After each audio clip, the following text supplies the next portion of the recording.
Is Yurice Elvira Dinarian, and now I'm from Group 5, and now I will explaining about calculating grades, absolute and relative grading. In another course, Introduction to Sociology, there was no test paper nor grade exercise until the midterm SL style examination. The professor told the class nothing about the grading or scoring system, and we simply did the best we could.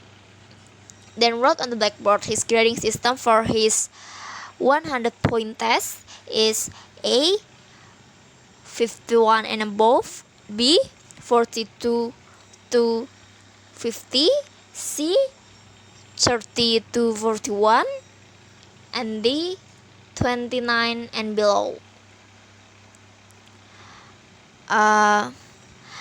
The unlisted grounds of students become sites of relief. These true stories illustrate a common philosophy in the calculation of grades.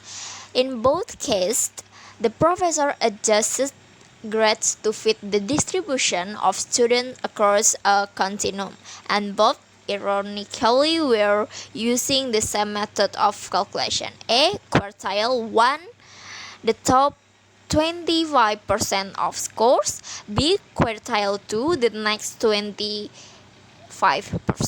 C quartile 3, the next 25%, and D quartile 4, the lowest 25%.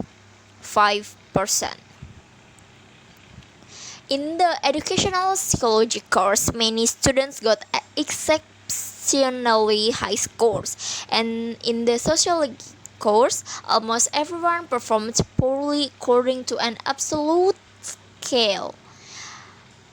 Later discovered, much to my chagrin, that in the at-science course, more than half the class had access to quizzes from previous semester, and that the professor had simply administered the same series of quizzes.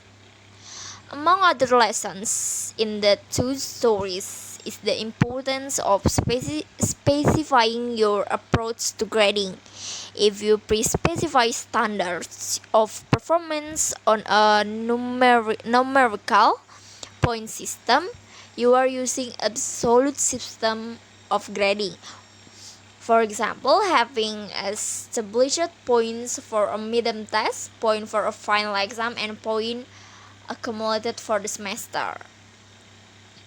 There is no magic about specifying letters grades in the differentials of 10 percentage points. Many absolute grading systems follow such model, but variations occur that range from establishing an as 95% and above, all the way down to 85% and above. The decision is usually an institutional one. I think that's all for me. The next part will be explained by my group friends. Thank you for your attention.